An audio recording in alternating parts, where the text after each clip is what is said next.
Excellent. Okay, so welcome again. I see some familiar names from our previous Tuesday Talk sessions.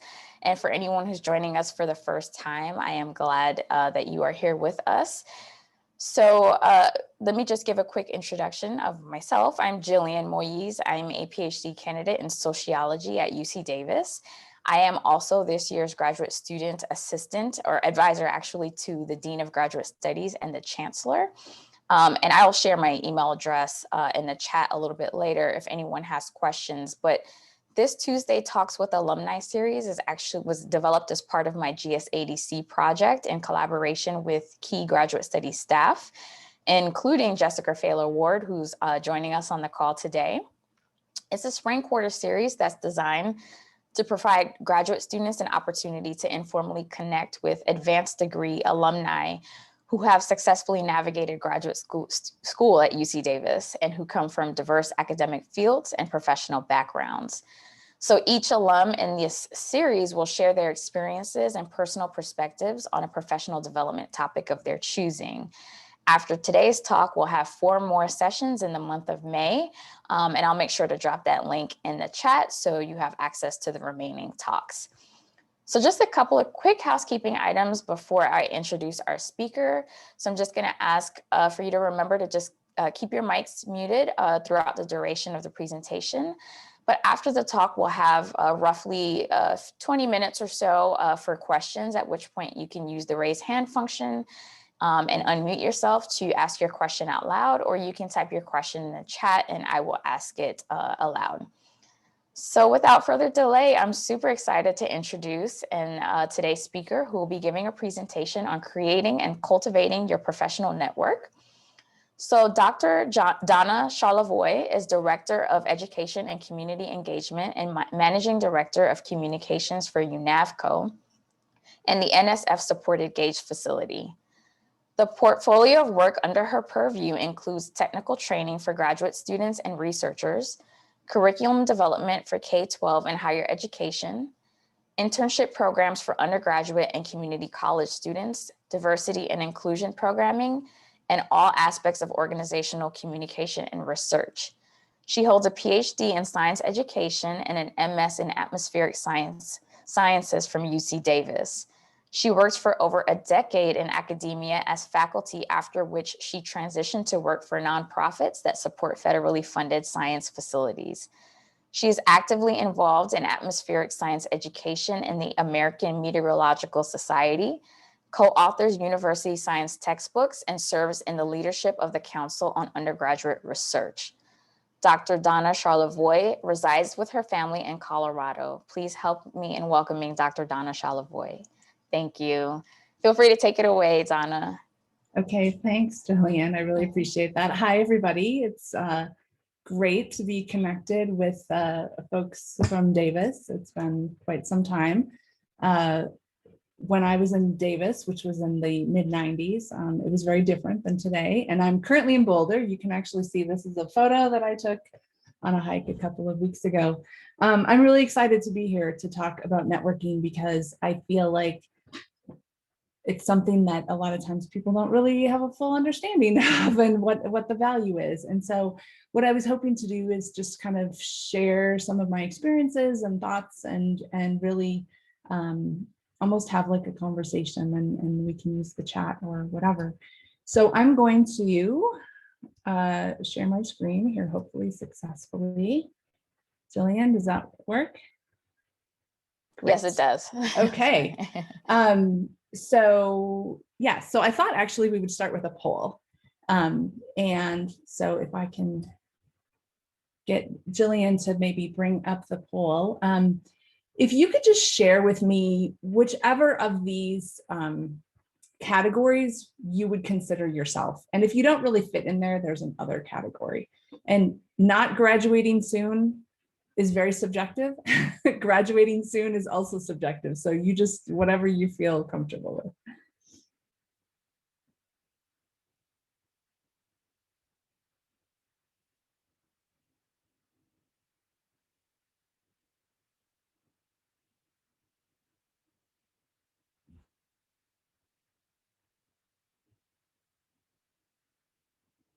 Okay, so as you can see, mostly graduate students, what we expected, and kind of split a little bit between not graduating super soon and graduating soon.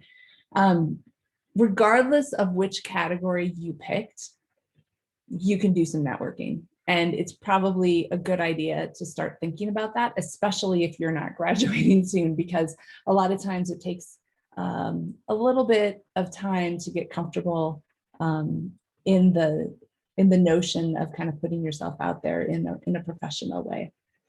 So today, what I thought we would talk about is kind of what is professional networking, because for some of you, it may be a completely unknown concept. I myself am a first generation college student, so I didn't have anyone to lean on to understand what it's like to work in the professional world. And so I'll hopefully not make any assumptions about what you do or don't know. So please go ahead and put your questions in the chat, and hopefully Jillian will alert me if they're there. So I thought we would just talk about kind of the why, the whens, the hows, the who, and the where, kind of all the basics of it. Nothing super advanced, but just really kind of fundamental, so we're all kind of on the same page.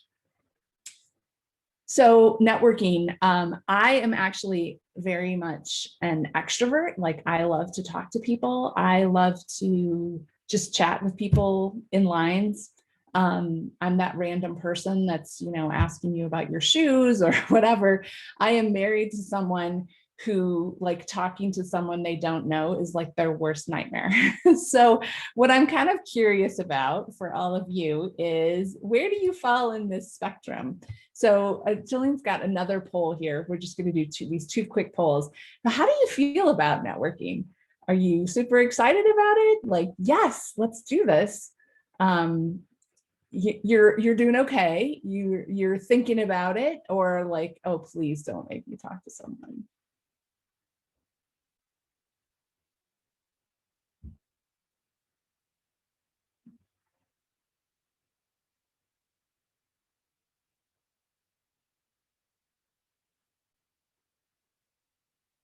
Great, we got most everybody. Anybody else want to weigh in?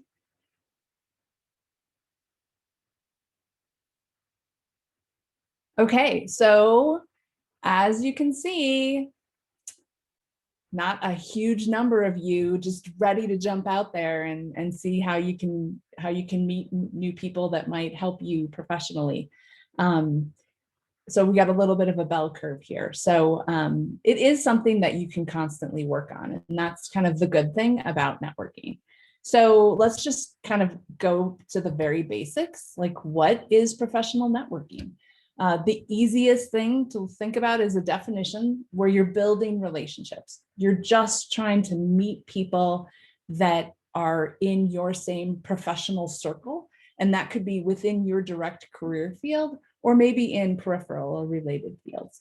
So this is a little bit different than your personal network. So as graduate students, which most of you are, many of you are, right now, your professional network and your personal network probably overlap a lot. As a graduate student, you're working a lot, you're working within your research group, you're working in your classes, and these people that you're working with are probably going to be professional colleagues and contacts for your entire career. And some of them will also be personal friends. But your personal network often is going to be a little bit separated from your professional network, with a little bit of overlapping in it. I do find that some of the closest friends that I have in my personal network, I met through professional means. And then we found out that beyond our professional interests, we also had some personal ones. So we're going to talk today specifically about the professional side of things and how do you grow that particular network. So before we do that, let's maybe just talk a little bit about the benefits of networks. And I think many of you probably recognize this, but I'll be honest, when I was an undergraduate student and a graduate student, I didn't fully appreciate how important networks were in a professional work environment. So obviously, if you have people that are working in the same space as you, you can share ideas. And you may find this with your research groups now, right? Like you walk over to a fellow grad student who's working on a similar problem, you start talking about it, you get new ideas to approach things. The other benefit of networks is really opportunities, things that you weren't aware about, new grant possibilities or new workshops, right? Like how did you find out about this webinar series? Might have been through your network. So there's different kinds of opportunities that come up. Personal connections are super important because they help to lead to some of these other things. They could also lead into your own personal network. And then of course, what many of you are probably thinking about, like, well, jobs, like I need to get a job, I need to pay the rent when when school is all done. And it turns out, like I said, I didn't fully appreciate how important the networking aspect of things is for jobs in particular. And since you're all in graduate programs, some statistics and hard data is probably a good thing. This is a recent survey of professional work environments. So these are a subset of all jobs in America, but 85% of positions are filled through networking. So that's a lot. I think the days of kind of filling out your resume and sending them out to every single person that you know, or every job that you see posted, and getting some kind of response, is those days are kind of past us. The other thing that's important to know is that 70% of people find jobs through connections in a company. And I would say that this is also plays a role in academia as well. So regardless of what field you're in, you may decide to go into industry or the private sector, but you may be thinking about going into the academy, into a faculty position. And while that's a very different process for those two, the networks and the connections within the community are still really important. The other thing that I thought was interesting, just because of this world that we're currently navigating through, is that 39% of professionals that were surveyed indicated that they socialize more online than in person. And this is not terribly surprising given the current, like I said, the current health crisis that we're hopefully emerging from. But there is an indication here that the online presence of professional networking is increasing. And so thinking about that as well is going to be an important aspect to growing your network. So how do you network? Where do you network? I want to share a little bit about my story and how I ended up developing really the core of my my professional community. And that was actually through a professional society. So my background is atmospheric sciences. And when I was a graduate student at UC Davis, I went to my first annual meeting, and we presented some research we were doing, and it was amazing. I was around all these other people, thousands of people that loved the same topic that I loved. And it was different from being on campus in that, on campus, you have your department and you have your research cohort and the group of graduate students. And that can be large, but it's generally not thousands large, and they're not from all over the country or all over the world. So after I finished graduate school, I didn't appreciate this while I was in graduate school, but after I was finished with graduate school and I started attending the annual meeting for the society, I started to meet people. I would see kind of the same people. And eventually somebody said, you should really join one of our committees to help organize, I forget what it was. I think it was one of their symposium on education in atmospheric science. And I was like, oh, okay, that sounds interesting. And I joined, and I met all these people from around the country who we were all focused on the same kinds of things. And that has basically led to over 20 years of my volunteering with this professional society. And as a result of my working within the society, I have met hundreds, probably over 1,000 people that I feel like I could email or call or connect to. And I could say, hey, I've worked with the AMS, I worked on this committee, I saw that you work in this space, and I immediately have some kind of connection and an in. And so for me personally, getting involved in the professional society and making sure that I stayed connected with them was a way to really build my community. What's kind of interesting also is that when I left the academy about 12 years ago, I moved to Colorado to work for nonprofits. And I work more with solid earth scientists, so not the atmosphere, but the solid earth. And those communities kind of overlap, which has been interesting. So even though I transitioned my career, my professional network, I've found that's almost like a Venn diagram. So some of the people are in both spaces. So I would encourage you, if you're not connected to your professional society, that you look into it. And there's ways for students to get involved too. I know that in this case, the society that I've been involved with for a long time, we always make sure that we have graduate student representation on all the committees and boards, because that voice is really important. And so, don't feel shy about reaching out and asking people questions, which I'll talk about in a couple of minutes here.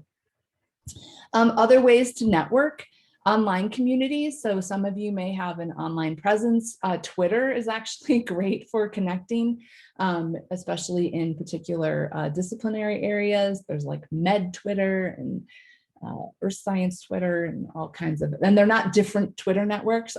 I should clarify if you're not big in social media, but through social media, there are ways to connect with people. LinkedIn is a professional community that's been around for a very long time. You may already have a presence on it. It tends to be used more outside of academia, but I have been seeing more and more academics create LinkedIn profiles and connect with people. ResearchGate, of course, is another way that you can connect, a little bit less social connection, but more of the really kind of focused professional network. And then the other thing that the last item that I wanted to make sure to point out is on campus, there's tons of networking opportunities on campus if you just kind of watch for them, right? So like this seminar series, there's other workshop opportunities. Sometimes there'll be research symposiums, just talking to people and looking at different opportunities that are right there in your community, or even close by, San Francisco or Sacramento. You don't have to necessarily travel far in order to be able to network. Donna, if I may, there was a quick question in the chat Sure. about one of the statistics presented, and it's Sure. from Erica. So the 39% statistic represents pre-COVID data? That was the So question. yeah, that was actually data from last year, from during COVID. So keep in mind also, I was a little horrified by that low number, but keep in mind that, I'm guessing that Davis is probably similar to Boulder in the way that we're responding to it. And so I think different professional communities are inhibiting or focusing more on online events than in person, but there are still have been in-person gatherings. So the do's and don'ts of cultivating your network. I'm just going to give you a couple of don'ts. And then maybe we can have a conversation about things you should do. So, the first, I'm a big fan of cartoons, as silly as they might be. But the one on the left, a mustache, I want to spend some time on my social networking websites, right? Really, think about the opportunities in front of you. And I know that we're at a weird time with, being a little bit more isolated and not being in person, but it is important to kind of balance out new opportunities with ones that are really right in front of you. And so don't miss the trees for the forest kind of thing. And the other thing that I really want to emphasize is the one here that's over here on the right. So what do you do? How can I exploit it for my own selfish advancement? Especially with online networking, I think a lot of times people will connect or try to reach out and say like, well, and I'll just use LinkedIn as an example because it's a non-academic example, but it's not uncommon for, for someone to say, I have 10,000 connections through my LinkedIn account. Like, well, great. You've 10,000 people that basically you said, can I connect? But can you really do anything with that? And so the point here is like, you want to be really sincere when you're trying to connect with people. And it's not really the quantity or the size of your network, but almost the quality of it, right? Like, do you really have people that you're going to be able to reach out to, and they're going to know who you are, and they're going to be able to help you? And vice versa, right? Like if they reach out to you, that you feel comfortable enough with them to give them advice or to point them to different directions. So what I thought we might do is, if I can advance this, think about the do's of cultivating your network. And I'm not sure what the best way to do this is, maybe the chat. Jillian, what do you think? I think so. Yeah, I think the chat would be a great way. So does anybody have some suggestions on like, what are some good ideas for when you're networking, things that you should do?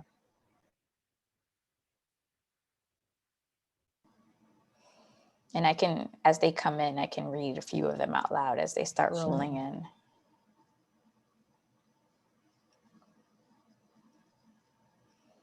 Have a mutual benefit mindset. Be positive and open-minded. Absolutely. If anyone else has thoughts, feel free to add. So know about who you are networking with. Someone else shared, I think of it as a reciprocal thing. Carly shared, ask questions. Any other thoughts?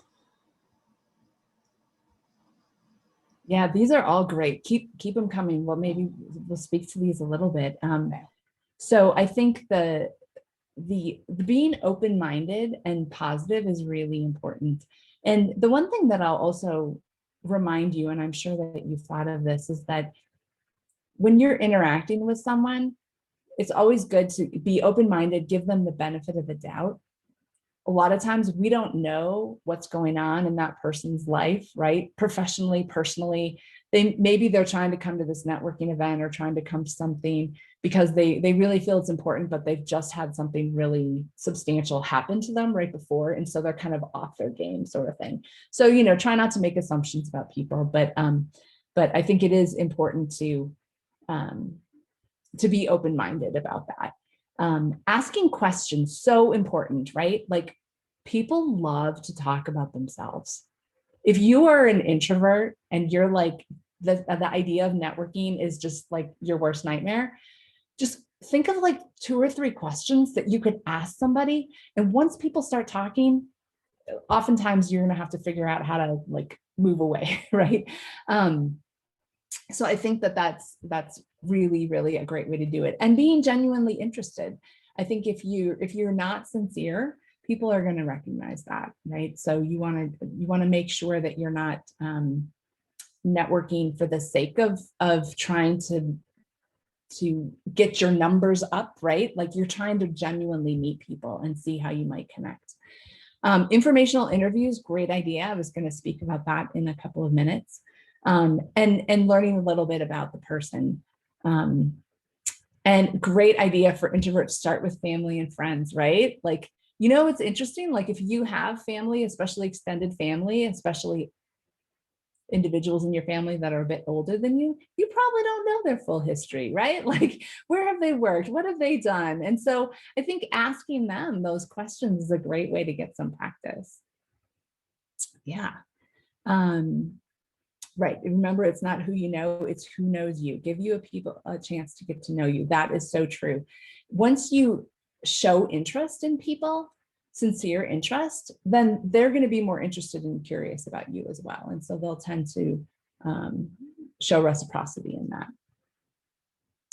And then Carly says, during grad school recruitment, I had a list of questions I wrote down, so I had a script. That is awesome idea. Great, great idea. Always have a plan B, right? So let's see how that compares with a list of things that I had come up. Be open, right? be open to what other people might be thinking, talking about, be sincere and be yourself. People can often tell, you can tell when you're talking to someone and they're not really being sincere, and you don't really want to try to connect with that person for that reason, right? If you do make a connection with someone, it's always a really good idea to follow up with them afterwards, even if it's just a short email. But just to say, you know, I really enjoyed meeting you at this event. You know, maybe recap something that you talked about. Like, I hope to see you at the next event or the next meeting or something like that. The next item I think is important to remain professional but personable. And my roommate and colleague back in grad school when I was in Davis, she was super professional, but she was like so professional. She did not want anyone to know anything about her personally at all, which is fine. And that's a choice, but it also made her not particularly approachable. And so she was a little bit standoffish. And so sometimes people had a hard time connecting with her. And she did have a little bit of trouble when she was trying to kind of meet people in professional situations, professional social situations, because she wasn't willing to share that, you know, her cat just got back from the vet or something silly, right? Like something that's about you, but that's not super personal. Having an elevator speech is a great idea. And I'll talk about that in a second. And an informational interview is another thing that can be helpful. One thing that I thought I would mention, because it's become much more common, obviously, in the past year, are these virtual events. And leveraging the opportunity to do direct chat messaging with people. So usually on these Zoom calls, you can, you know, depending on how the host sets it up, you can look at the list of names and you could send a message to someone. So as an example, I was at an annual meeting that was all virtual in December, and I was at a networking event, and there was about 30 or 40 people on a Zoom call, and I knew about half of them. And so I would, you know, hey, Jillian, hi, good to see you, right? Just a little quick note, like, yes, I see you there in that, you know, big square of 40 people. And just letting people know, like, yeah, I see you, I acknowledge you. And sometimes that'll even prompt discussions after the fact. And then the other thing that I would mention is that if you are interested in kind of doing something outside of the box, is to volunteer professionally, but only do that if you really have the time. As a graduate student, your time is pretty limited. And so you want to be really careful about how you spend your time, but it can be really rewarding. And it doesn't necessarily have to be with like a professional society, if you will. But I have volunteered for like children's science museums. So I'm in the sciences, and I think that science is important and that it should be available and accessible to all kids, regardless of where they live. And so I've, you know, worked in that space when I was early in my career. The other thing I wanted to mention, because again, no one had told me about this, and so it may be more familiar to many of you, is informational interviewing. And this is a thing. It's basically a very short interview that you might conduct with someone just to collect information. So the important thing about this is it would be a way to talk to someone who's working in an area that you're interested in knowing more about. And it's not a job interview, so you're not asking for your job. You're not trying to get a job, but you're just trying to learn more about what they do, what the company does, or it might be, in this case, it might be a researcher. Maybe you just want to talk to somebody a little bit about their particular projects or the area that they're moving into with their research. One thing about informational interviewing is that it tends to be a little less stressful. So it should be kind of just a conversation, and it's important in helping to build relationships, right? So you might meet someone at a meeting or some kind of workshop on campus, and you say, gosh, what you do sounds really interesting. Do you think that I could call you sometime and we could talk a little bit more about this? And then, you want to be respectful of their time and, don't spend an hour, but maybe spend just 15 minutes, ask them a couple of key questions. And you want to be thoughtful. Like, I think it was Carly said, like, to, write out your questions. What do you want to actually ask about? So this is a good strategy for trying to figure out what direction your career might want to go, and also for strengthening some of those connections that you might make, or even new connections. The last thing that I wanted to share was another strategy is to have an elevator speech. And so the context here is that if you're stuck in an elevator with someone and you have 30 seconds, and let's say that it's like the preeminent researcher in your field, right? And like, what are you going to say to them so that they remember you? Or what are you going to say? What questions are you going to ask them to allow them to talk a little bit? So it turns out that UC Davis has a really great guide for developing a 30-second elevator speech. And I would encourage you all to check that out. Probably if you just Google UC Davis 30-second elevator speech, it'll come up. But you want to, just introduce yourself, say what it is that you do, what you're interested in, maybe ask a question of the other individual. But it's good to think about these things ahead of time so that you're not caught in that moment a little bit off guard. Look at that. Great. Thank you. Right there in the chat. Yeah, so I think, the things that I'll just kind of reiterate here is that it's never too early to start building your network. And you can do that. You can do that in your department. Is there a faculty member who's doing interesting research that you've never had taken a class from? You're not going to take a class from, you haven't really had a chance to interact with that person? Just chat with them. Create an online presence. That's a good thing to do. If you're a graduate student, you might want to have your own website. If you're planning to go into academia, to really highlight your own work. Another thing that's kind of emerging are digital business cards. I'm not that tech savvy, and honestly, I haven't gone anywhere in over a year, so I have no way to like share a business card or a digital business card. But having an online presence so that people could find you is always a good idea. It's important, as I mentioned before, to understand who you are, what your interests are, what your goals are, so that when you are talking with people, potential contacts, that you have a good sense for what direction you might want to go. Reaching out to people you already know is the best way to start. Like I said, that faculty member that is in your department or maybe in another department. And the last two things I would say is be sincere, but do try to move outside of your comfort zone. So my spouse, who I mentioned, like when he started giving talks, he literally would break out in a red rash, like his whole face would turn red and he would get nervous.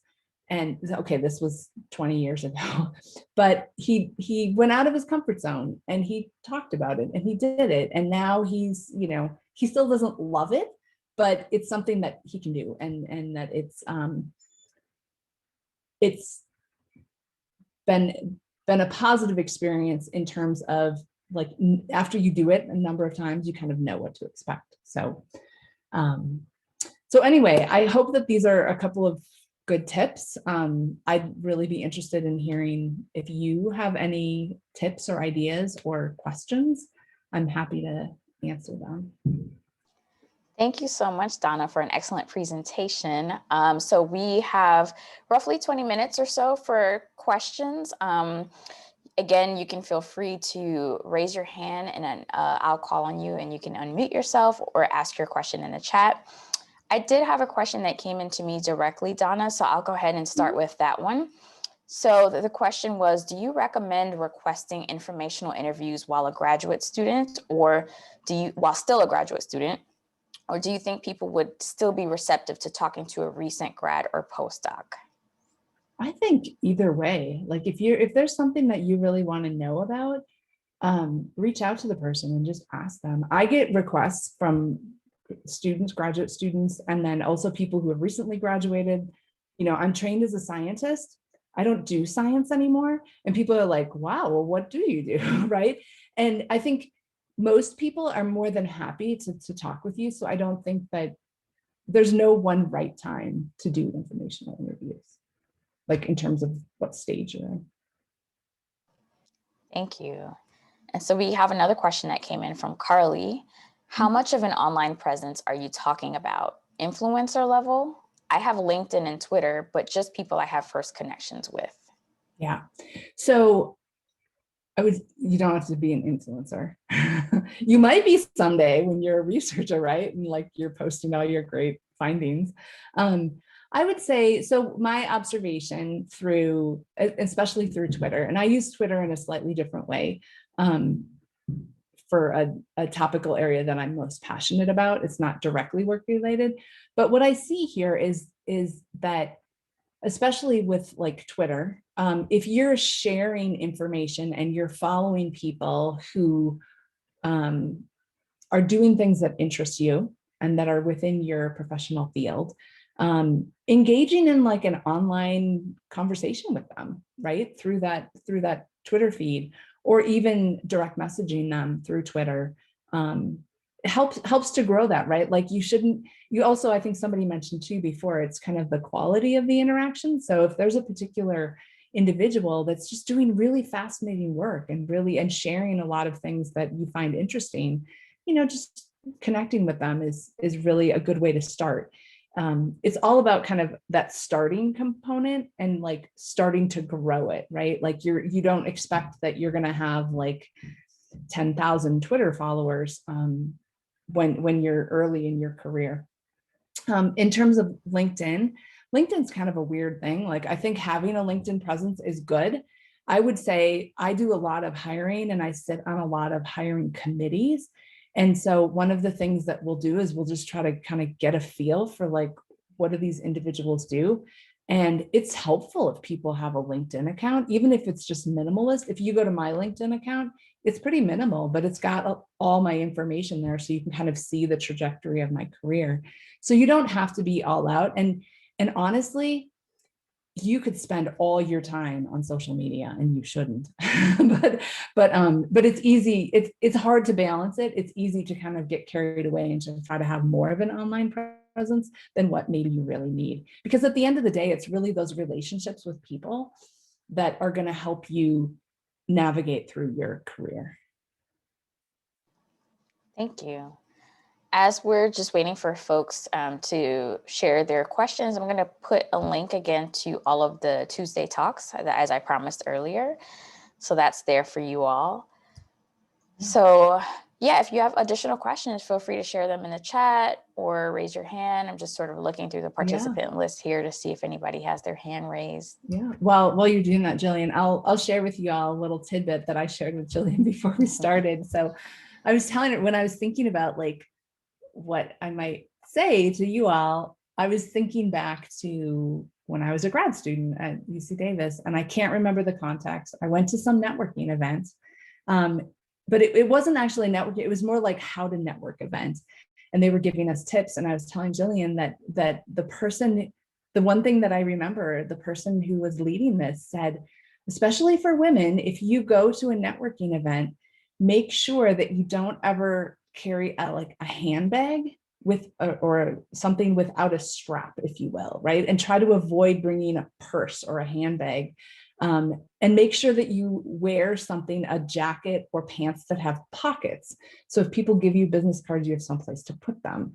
And the reason that you don't want to have like something in your hand is because if you're at an event and there's either cocktails or water, right? And you're standing there with your glass of water, and you're holding a handbag and your water, and someone comes up and wants to shake your hand, pre-COVID, right? You're suddenly stuck without having a hand available. And so for me, I actually thought that was really interesting because it had never occurred to me about the navigating those kinds of situations. So sometimes there's little things that you can pick up that can help as you're connecting with people. Thank you. So we have a question from Anita, is having a CV important when asking for an informational interview? No, not necessarily. I think if you have a CV and having it is great, but for an informational interview, you're really trying to learn about the person that you're talking to. You're not going to be asking them for a job, or they may ask you a couple of questions about yourself, but you don't necessarily have to have a CV. You might want to have, I would encourage you all to at least start a document for your CV, even if it's minimal. If you do an informational interview and the person is really interested in following up with you in some way, they might ask you for one, but it's not necessary at all.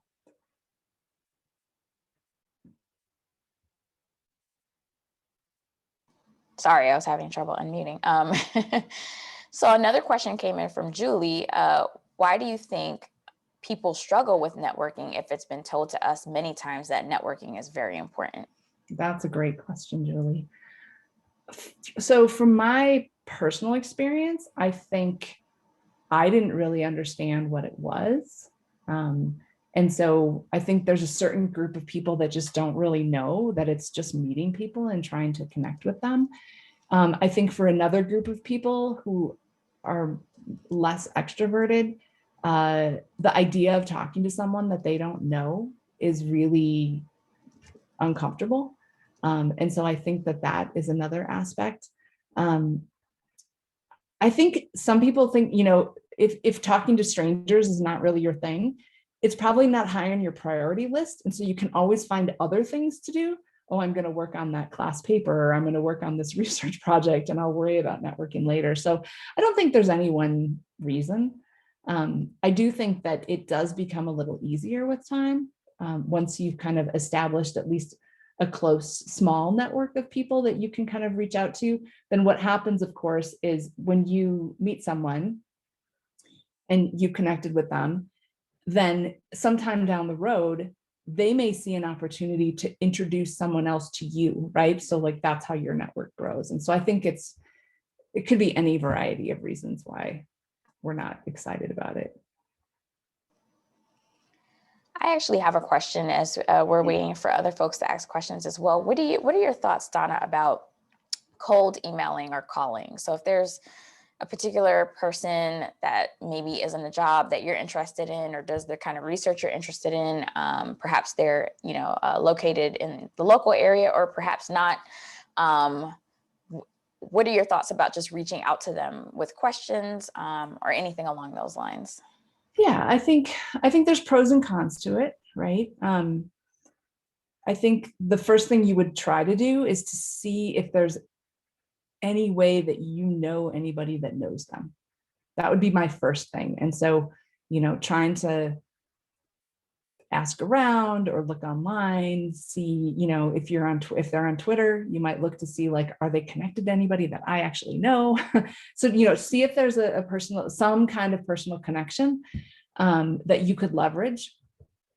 But I think that reaching out, kind of that cold call, I think is okay. If you're willing to kind of frame an email or a phone call with the context, right? So a lot of times the people that you're probably interested in talking to are pretty busy, and they get a lot of email, they get a lot of phone calls. They're probably working more than 40 hours a week. And so I think you want to situate your request and you want to make it succinct. And I would also really encourage you to think about how to kind of follow up. Like if you don't hear anything, I would recommend do not continually email this person and say, well, you didn't respond to my email, I'd really like to talk to you, right? Like that's not going to win you any points. Maybe follow up once and say, I understand you're really busy. Perhaps you didn't see it. Raising this to the top of your inbox. If you have a chance to talk, that'd be great. If not, I completely understand. I have gotten people just randomly have reached out, and I try to answer everybody and be sincere and say, yes, I had time to talk to you, or I'm sorry, I really don't. It really depends on the individual as well. And you get, I think, especially if you're in the academy or in the research world,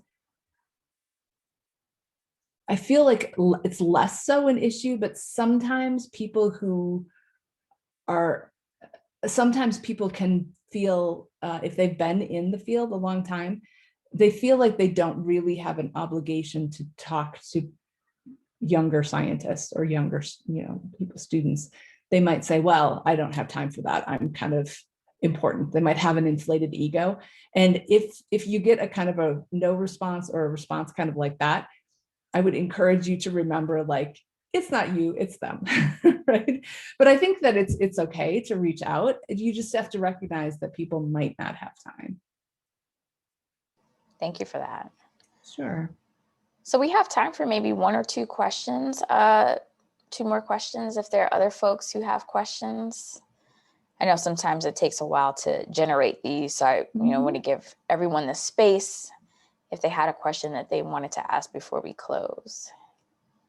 Yeah, I used to teach, and the rule of thumb there, and some of you probably have done this if you've TA'd, is that you just wait and you pause until the silence is so uncomfortable. Yes, I definitely have heard that as well, and it typically works. And I know sometimes too, like, it takes time to even just generate how you want to, phrase the question and pose the question. So, okay. So we have a question from Megna. I hope I'm pronouncing your name correctly. What exactly is a digital business card? Yeah, so I can share with you that I'm going to share my slides here real quick. So it's kind of a newer thing. Can you see my screen there, Jillian? Okay, so basically you create it's almost like a QR code that instead of handing someone a business card, they would hold up their phone and it would automatically download your electronic business card. And I don't know that it's become super popular in academia realm. Business cards aren't quite as prevalent as in the private sector, but some areas of the private sector are definitely moving to them. We were just at a car dealership a couple of weeks ago, and I was like, do you have a card? And the guy was like, oh, of course. He pulled out his phone. And I was like, okay, great. So just a couple of notes about digital business cards.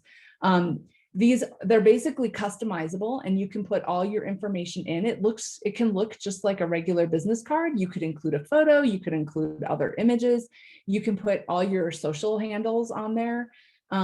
Depending on, and you have to kind of subscribe to like a company that provides them. They're like Hi Hello and Swoopy, I think, is another one. There's a modest cost. It's like $2 a month or something. So it's not a huge amount, but you could actually also track like analytics if you were interested. But they also have them designed, this second to last point, this enterprise-wide adoption. That's referring to, like, if you had a company and you wanted to have everybody have a digital business card, you can actually do that, and you can customize them so they all kind of look the same. But you could create your own digital business card, and then if you're at an event, you can just ask people to scan it with their phone, and then they'll have your contact information, and then you don't have to worry about the paper card. I haven't been to my office in a year, but in my desk drawer, I probably have 500 business cards. I will say one tip: if you do get a physical business card at an event, as soon as possible, even at the event, write on the back how you know that person. So I've found that to be super helpful, especially at a conference. Somebody gives me a card and I'm like, they were in the session on Tuesday about, whatever, soils. And then after the conference, I will email them and I'll be like, I really enjoyed meeting you in that session on soils, right? And I've made that follow-up connection. So we have two additional questions, and I'll start with Heather's. Would you advise talking to a recruiter of a job you're interested in before applying? Like a recruiter with the company, or like a commercial recruiter?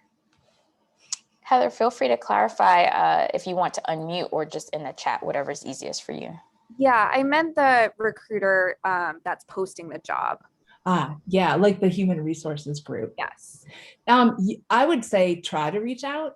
definitely. Depending on the size of the organization, they may or may not respond.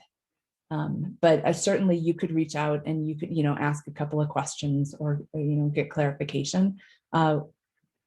We actually have people reach out to our HR group, and they're always, and HR is always happy to answer those questions. And I think it's actually a smart idea. But if you don't get a response, don't be too surprised, because right now, for a lot of professional jobs, the number of positions that are open is the HR companies their HR group are pretty overwhelmed with the number of applicants that come in. And then our final question from Anita: when receiving a cold call email, what in the email makes it easier for you to accept someone's request for interview? That's a great question. So I would say that what comes to mind is that the email is short and to the point. I don't have a lot of time to read long emails. That the email's written professionally. So, they don't have to call me Dr. Charlevoix, but they could say, "Dear Donna," not like, "Hey, Donna," which sounds maybe like, huh, but it happens. So I would say short emails, professional. If somebody can kind of say why they're particularly interested in wanting to talk to me, that's helpful, more than just kind of like, "Oh, I see that you do science education stuff for NSF.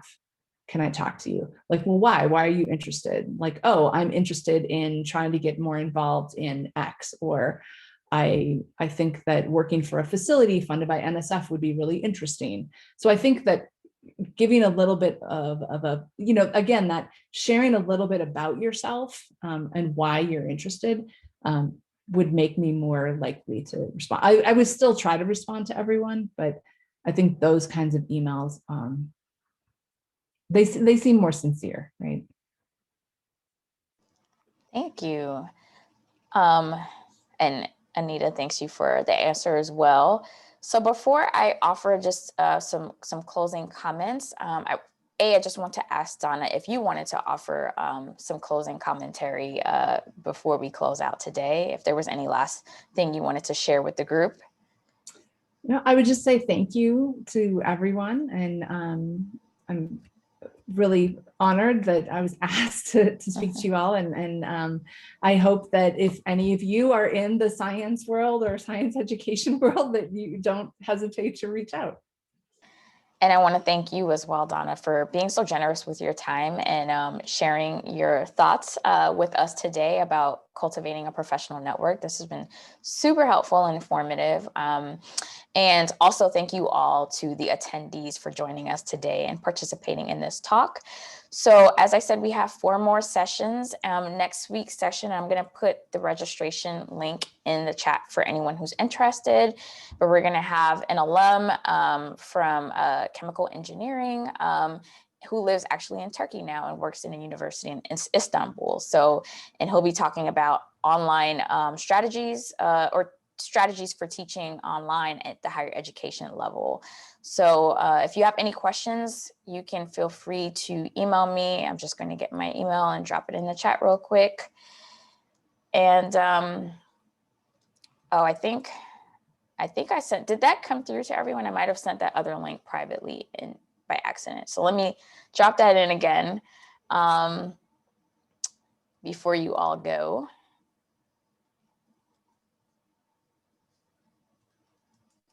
You should be able to pull the registration link up from that link that lists all of the rest of the Tuesday talks. So thank you so much again, Donna. Thank you again to everyone. If you have any questions, please don't hesitate to reach out to me, and enjoy the rest of your afternoon. I will stick around for a minute or two if anyone has questions before we leave out, but take care and enjoy the rest of your afternoon.